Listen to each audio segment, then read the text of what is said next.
आज मैं धड़क 2 देख करके आया हूँ। 2018 में आई धड़क 1 का एक सीक्वल है। 1 अगस्त को ही फिल्म रिलीज हो गया था। मैं इसे थोड़ा लेट देख करके आया हूँ, तो इसलिए इसके ऊपर लेट बात कर रहा हूँ, माफ़ कीजिएगा उसके लिए। फिल्म पे बात करते हैं। 2018 में आई धड़क 1 जो है एक प्रॉपर एक लव स्टोरी थी, जो कि एक कास्टिज्म के मुद्दों को एक्सप्लोर करती है। यहाँ पे ये फिल्म अगर आप उस सोच के साथ देखने जा रहे हो या फिर वो एक्सपेक्टेशन लेकर के जा रहे हो कि एक प्रॉपर लव स्टोरी देखने मिलेगी और उसमें जो है कास्टिज्म को एक्सप्लोर किया जाएगा, तो ऐसा कुछ नहीं है। ये फिल्म पूरी तरीके से कास्टिज्म को एक्सप्लोर करती है। लव स्टोरी तो बिल्कुल 2-3 मिनट के लिए रहती है फिल्म में। तो प्लीज़ आप अपनी एक्सपेक्टेशन को इस तरह से अगर चेंज करके जाओगे या फिर ये एक्सपेक्टेशन लेकर के जाओगे तो ज़्यादा फिल्म आपको अच्छी लगेगी। एनीवे, फिल्म की कहानी के बारे में अगर बात करें तो फिल्म की कहानी है भोपाल के एक छोटे से शहर में एक कॉलोनी होती है जहाँ पे जिसका नाम होता है भीमनगर, और वहाँ पे हमारा लीड कैरेक्टर सिद्धांत चतुर्वेदी, जिसका नाम होता है फिल्म में नीलेश अहिरवार, वो रहता है। और एक दूसरे कम्युनिटी में दूसरे कॉलोनी में हमारी जो दूसरी लीड कैरेक्टर है तृप्ति डिमरी का कैरेक्टर विधि भारद्वाज रहती है। दोनों मिलते हैं एक शादी में, विधि के बहन की शादी में दोनों मिलते हैं, जहाँ पे नीलेश जो हमारा लीड कैरेक्टर है वो पढ़ाई भी करता है, साइड में ढोल बजाने का भी काम करता है। वो ढोल बजाते हुए जाता है उस शादी में, तभी उन दोनों की मुलाकात होती है, दोनों के बीच में नंबर एक्सचेंज होता है और फिर वो दोनों मिलते हैं लॉ कॉलेज में और वहाँ उनकी दोस्ती होती है, प्यार होती है। प्यार कब होता है मुझे समझ भी नहीं आता है सच में। 2 मिनट बाद बोलते हैं अच्छा प्यार भी हो गया दोनों में। दोनों एक दूसरे के लिए मरने बिटने के लिए तैयार है, ऐसा बोला नहीं गया। मतलब मैं बोल रहा हूँ कि दोनों के बीच में कब प्यार हो जाएगा आपको पता भी नहीं चलेगा। तो इसलिए मैंने स्टार्टिंग में बोला कि अगर आप कोई लव स्टोरी के एक्सपेक्टेशन लेकर के जा रहे हो फिल्म को, तो प्लीज़ वैसे एक्सपेक्टेशन मत लेकर के जाना, आप डिसअपॉइंट ही होगे। और उसके बाद बिल्कुल, क्योंकि फिल्म अपने मुद्दों पे रहती है, कास्टिज्म पे बात करती है।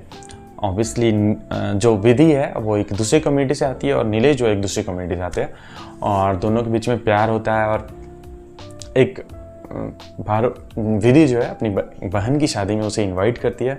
वहाँ पे उसके फादर को पता चलता है कि दोनों के बीच में कुछ चल रहा है, तो नीलेश को साइड में बुलाते हैं, उसको समझाते हैं कि विधि से नहीं मिलना, बात करना। और वहाँ पे उसके भाई आकर उसको पीटते हैं, मारते हैं, कूटते हैं, वहाँ पे पेशाब भी कर देते हैं उसके ऊपर। सच में वो सीन देख करके ना वहाँ पे इंटरवल हो जाता। और मैं अकेले गया था देखने के लिए ये मूवी, और अगर कोई साथ में होता ना, तो मैं सच बताऊँ, होता भी तो मैं किसी से बात नहीं कर पाता। बस ये इतना हार्ड हिटिंग सीन था वो। इंटरवल के बाद फिर वही कास्टिज्म पे अगर बात करती है तो दोनों एक दूसरे से फाइट करते हैं। और ये धड़क 1 से थोड़ी सी डिफरेंट है। धड़क 1 के टाइप नहीं है कि वो उस चीज़ से भागता है हमारा लीड कैरेक्टर। यहाँ पे हमारा लीड कैरेक्टर उस चीज़ से लड़ता है। और यहीं पे मैं सिद्धांत चतुर्वेदी की एक्टिंग रेंज की बात करूँगा। वो कैरेक्टर समाज के द्वारा प्रताड़ित किया जाता है, उसे मारा जाता है, पीटा जाता है, उसके ऊपर नाली के पानी छिड़क दिया जाता है, उसके ऊपर क्या नहीं किया जाता है, हर तरह का जुल्म किया जाता है। और हर बार वो उठता है। और एक ऐसे कैरेक्टर में जो आप दिखाना चाहते हो ना, कि हर बार वो उठता है और फिर वही कॉलेज के लोगों से किस तरह से फिर फेस करता है, किस तरह से चलता है। फिर इतनी सारी चीज़ों हो जाने के बाद जो उसके फेस पे एक्सप्रेशन होना चाहता हूँ, वो सिद्धांत चतुर्वेदी की फेस पे एक्सप्रेशन रहता है। तो यहाँ पे उनकी एक्टिंग रेंज दिखती है।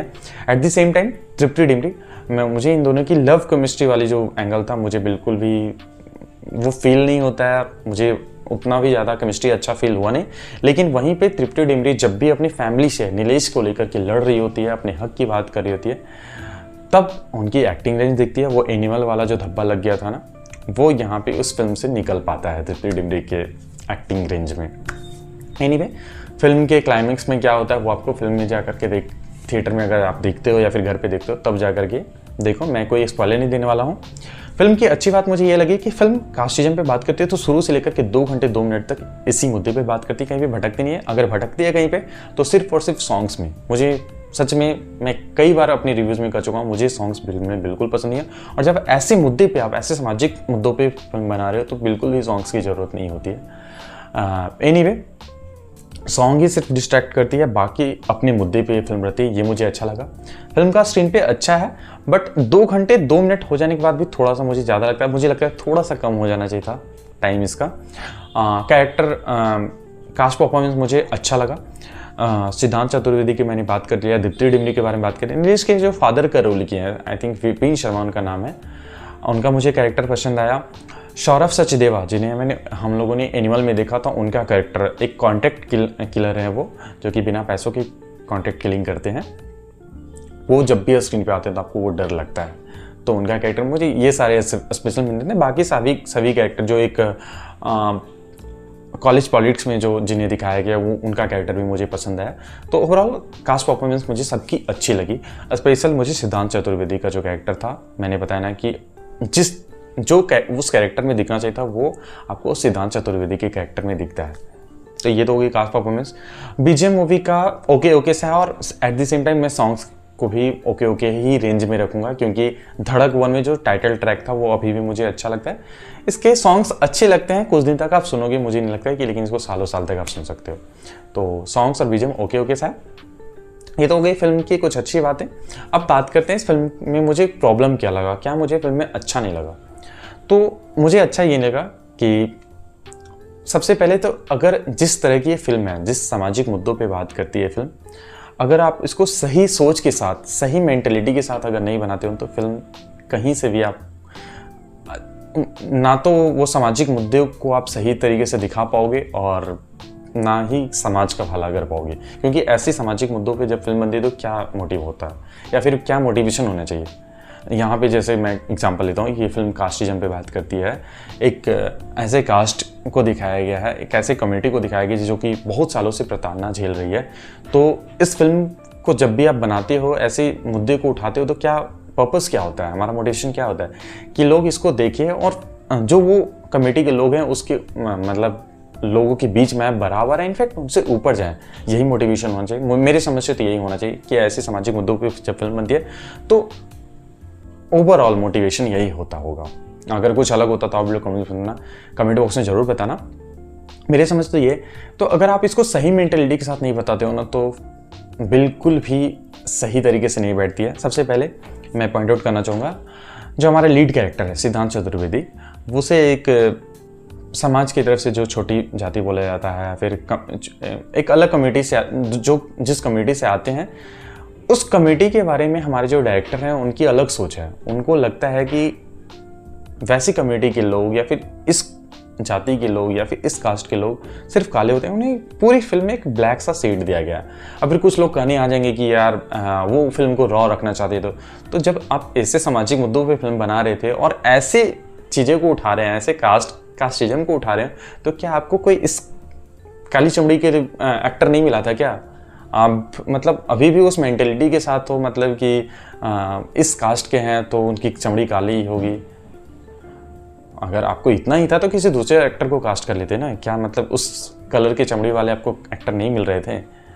मैं ये नहीं बोल रहा हूँ कि आप बहुत सारी फिल्में हर किसी कैरेक्टर का, हर एक्टर का स्किन कलर चेंज किया जाता है कास्ट मतलब कैरेक्टर के हिसाब से, लेकिन यहाँ पे बात अलग है। यहाँ पे आप किसी कास्ट को मतलब आप कास्टिज्म पे बात करते हो, लेकिन आपकी सोच अभी देखो नहीं कि कहाँ है, तो मुझे नहीं समझ में आता। और इसीलिए मैं बता रहा हूँ कि फिल्म का स्टार्टिंग में एक सीन है जहाँ पे जब हमारा जो लीड कैरेक्टर है वो लॉ कॉलेज जाता है, तो वहाँ पे सभी स्टूडेंट का इंट्रोडक्शन होता है, जहाँ पे हर स्टूडेंट अपना नाम बताता है और अपने टाइटल के साथ बताता है। कोई अपना टाइटल शर्मा बताता है, कोई वर्मा बताता है, कोई त्रिपाठी, कोई तिवारी, कोई सिंह, कोई राजपूत। इस तरह से लगभग मैं सारे टाइटल को भूल भी गया हूँगा और भी टाइटल बताए गए, लगभग बहुत सारे टाइटल बताते हैं। और हमारा दिनेश अहिरवार अपने टाइटल को बताने के लिए वहाँ पे झिझकता है। वो सीन से मैं इस पे बात नहीं कर रहा हूँ, बात कर रहा हूँ कि इतने सारे आप टाइटल, इतने सारे आप कम्युनिटी के लोग दिखा रहे हो, मतलब यही दिखाना चाह रहे हो ना, इतने टाइटल दिखाए तो कि इतनी कम्युनिटी के लोग यहाँ पे इस कॉलेज में पढ़ने के लिए आए हैं। लेकिन जब कभी भी नीलेश पे प्रताड़ना होती है तो कोई भी किसी भी स्टूडेंट ने उसे बचाने के लिए या फिर उसे प्रोटेक्ट करने के लिए नहीं आते हैं।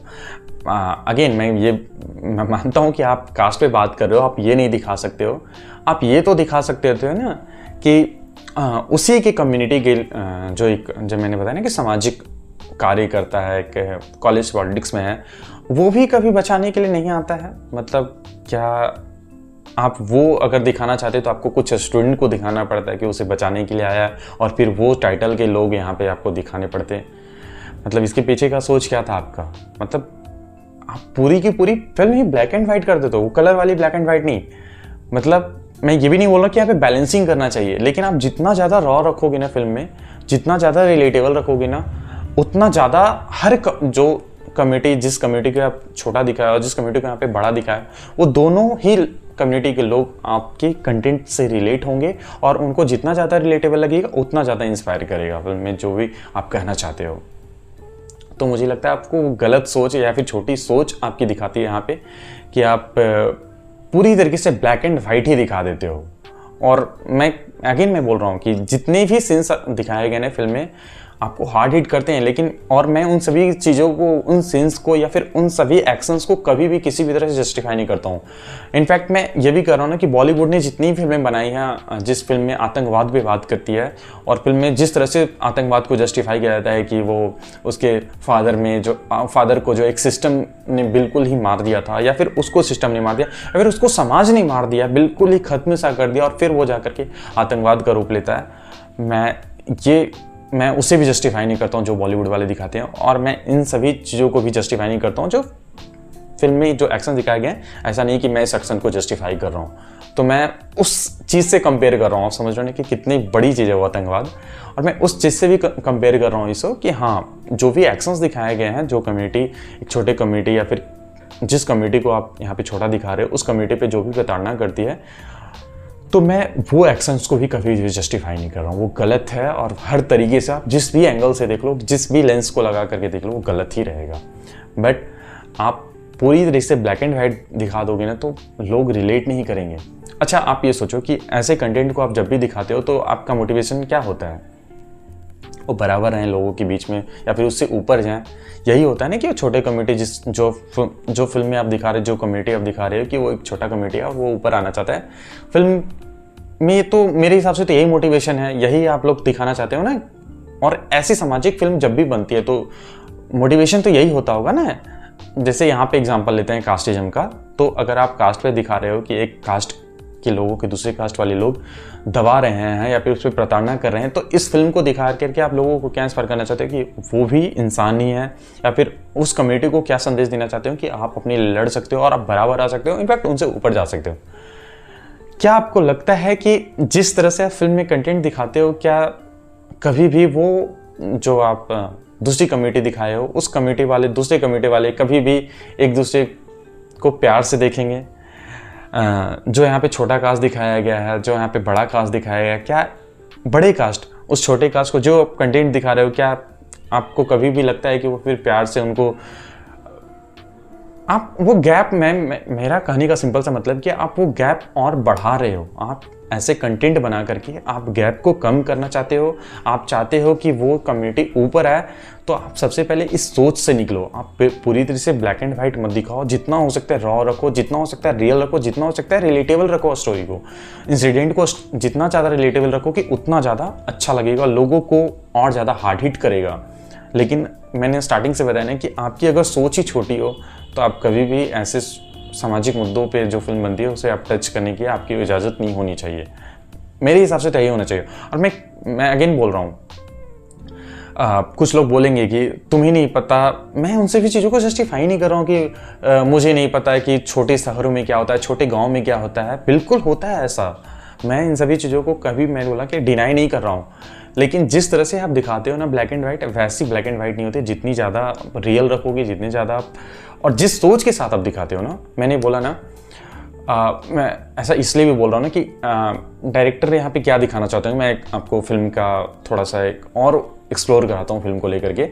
फिल्म में कितने अच्छे कैरेक्टर हैं। अगर नीलेश अहिरवार के कम्युनिटी के लोगों को छोड़ दिया जाए, नीलेश को छोड़ दिया जाए, तो फिल्म में 2 ही 3 कैरेक्टर आपको अच्छे लग सकते हैं। एक नीलेश के साथ जो फ्रेंड रहता है, जो कि शुरू में, कैसे उसको मैं अच्छा बोलूँ, वो स्टार्टिंग में जो है नीलेश को टोंट मारता है कि तुम कोटा से हो क्या, तो उसे भी बाद में उसे दिखाया गया कि नीलेश के साथ हमेशा खड़ा रहता है, बाकी कोई स्टूडेंट तो आता नहीं है। फिर उसके बाद कॉलेज का जो प्रिंसिपल है, जिनका कैरेक्टर प्ले किया है जाकिर हुसैनी, क्या नाम होता है उस कैरेक्टर का, हैदर अंसारी, एक वो मुझे कैरेक्टर अच्छा लगता है। दूसरी एक कैरेक्टर दिखाई थी रिचा विल्सन, जो कि कॉलेज में प्रोफेसर होती है, टीचर होती हैं, वो एक कैरेक्टर अच्छा होता है। तो रिचा विल्सन, हैदर अंसारी, ये 2 कैरेक्टर आपको अच्छे लगते हैं फिल्म में। बाकी कोई भी कैरेक्टर, किसी भी, जितने भी आप लोग टाइटल दिखाए फिल्म में, कोई अच्छा नहीं होता है। एक शुरू में स्टार्टिंग में टीचर आता है जिसका नाम तिवारी या त्रिपाठी होता है, वो भी पहले ही अपनी क्लास में उसे कास्ट को लेकर के उसे बेइज्जती करता है नीलेश का, तो वो भी तो अच्छा ही नहीं था। तो कोई भी कैरेक्टर आपको अच्छा नहीं दिखाया गया। इससे होगा क्या ना कि मैं बोल रहा हूँ, कास्टिज्म पे आप बात कर रहे हो तो आप बिल्कुल एक साइड के लोगों को बिल्कुल ही आप हर लोगों मतलब ऐसे कास्ट को लोगों को गलत दिखाओगे तभी तो वो लोगों को समझ में आएगा कि हाँ ऐसे कास्ट पे प्रताड़ना हो रही है और उनको ऊपर आने की ज़रूरत है, उनको जो भी आप जिस तरह से भी इस चीज़ को दिखाना चाहते हो। क्या ऐसी ही ब्लैक एंड वाइट होती है रियल लाइफ में? अगर आप सच में सच बोलना कमेंट बॉक्स में, क्या ऐसे ब्लैक एंड वाइट होती हैं कि आप देख रहे हो ना डायरेक्टर की सोच क्या है? 2 ही कैरेक्टर 3 कैरेक्टर अच्छे दिख रहे हैं, वो हैदर अंसारी, रिचा विल्सन और उसके कम्युनिटी के लोग, बाकी तो आप समझ सकते हो। और मैंने बताया ना कि वो जो कलर वाला जो पूरी फिल्म में सिद्धांत चतुर्वेदी के स्किन पे वो जो ब्लैक स्टोन डाला गया है, मुझे लगता है आपको इस मेंटेलिटी से बाहर आना चाहिए। आप अगर ऐसी सामाजिक मुद्दों पर फिल्म बनाते हो तो आपको इन सभी चीज़ों का ध्यान रखना चाहिए। ऐसे अगर आप इस तरह की छोटी सोच लेकर के फिल्म बनाते हो तो मुझे नहीं लगता है कि आप किसी भी तरह से समाज का भला कर रहे हो। बाकी अगर मैं डिनाई नहीं करता हूँ किसी भी चीज़ से, मैं भी मानता हूँ कि अभी भी मैं ये भी मानता हूँ कि अब जो है ये कास्ट जो है कास्ट से लोग ऊपर उठ करके बात कर रहे हैं और पहले ये होता था और अभी भी हो रहा है। मैं इस चीज़ को कभी भी डिनाई नहीं कर रहा हूँ। मैं कमेंट बॉक्स में कोई ये नहीं बोलने आ जाना कि तुम्हें क्या पता कि छोटे गाँव में या फिर क्या क्या होता है छोटे शहरों में या छोटे गाँव में। मैं बता रहा हूँ ना कि हमारा कंट्री, हमारा देश जो है काफ़ी डाइवर्स है, बहुत ज़्यादा पॉपुलेशन है और वहाँ पे हर तरह के लोग मिलेंगे आपको, इस तरह के लोग भी मिलेंगे। छोटे शहरों में जाओगे तो इस तरह के लोग मिलेंगे और मैं इस चीज़ को कभी जस्टिफाई नहीं करता हूँ। ऐसे मुद्दों को या फिर ऐसी कास्टिंग पे जो भी बात करती हूँ मैं इन सबको कभी भी प्रोत्साहन नहीं दूंगा और इन सभी चीज़ों को मैं डिनाई भी नहीं करता हूँ कि ऐसी चीज़ें नहीं हो रही हैं। एनीवे, आपको इस फिल्म अगर देख लियो तो क्या लगता है आप लोग कमेंट बॉक्स में बताना। और मैं जो फिल्म की कमियों को बताया कि क्या फिल्म में कमी थी और क्या अच्छा हो सकता था, क्या आप इस सभी चीज़ों की बातों से एग्री करते हो तो आप लोग कमेंट बॉक्स में बताना। और अगर किसी और तरह का विचार हो तो मैं उन बातों का भी रिस्पेक्ट करता हूँ। तो प्लीज़ आप अगर आपका कोई अलग विचार है तो आप लोग कमेंट बॉक्स में बताना। किसी भी कम्युनिटी के लिए किसी भी तरह का मेरे मन में हेट नहीं है, मैं अगेन बोल रहा हूँ, मैं शुद्ध तरीके से बात करता हूँ। अगर आपको लगता है कि मैं सही बोल रहा हूँ, इसी तरह से ऑनेस्ट रिव्यू हर फिल्म को लेकर के करता हूँ, तो प्लीज़ आप लोग चैनल को सब्सक्राइब कीजिए। वीडियो आपको अच्छा लगे तो लाइक कीजिए, डिसलाइक भी कर सकते हैं अगर मेरे विचार से आप लोग डिसएग्री करते हो, लेकिन कमेंट बॉक्स में बताना कि क्या किस तरह से डिसएग्री करते हो, ताकि मैं आपको और अपने बारे में या फिर मैं उस जो आप जिस तरह के विचार रखते हो, मैं सबसे पहले बता रहा हूँ कि आपके विचार का मैं रिस्पेक्ट करता हूँ। आप लोग अगर कुछ कहना चाहते हो तो आप लोग कमेंट बॉक्स में बताना। एनीवे, फिल्म को मैं 2 आउट ऑफ 5 स्टार्स दूंगा। कैरेक्टर परफॉर्मेंस अच्छी लगी, लेकिन मैंने बोला ना कि स्क्रीन पे 2 घंटे 2 मिनट की फिल्म है, लेकिन फिर भी वो बड़ी लगती है, खिंची हुई लगती है। जब आप ऐसे सामाजिक मुद्दों पे फिल्म बनाते हो तो आपको आपकी सोच सबसे ज़्यादा इंपॉर्टेंट है कि आपकी सोच सही होनी चाहिए। तो मैंने आपको एक्सप्लेन कर दिया है कि क्यों मैं इसको फिल्म को 2 आउट ऑफ 5 स्टार दे रहा हूँ। एनीवे, आप लोग अगर फिल्म देख लो तो आपका क्या एक्सपीरियंस रहा आप लोग कमेंट बॉक्स में बताना। देखते रहिए your ultimate guide. Thank you. Review थोड़ा लंबा हो गया, इसके लिए माफ़ी चाहता हूँ। अगर आप पूरा वीडियो देखते हैं तो आप इस मुद्दे को या फिर मैं जो कहना चाह रहा हूँ आप लोग समझ पाओगे। एनीवे, देखते रहिए your ultimate guide. Thank you.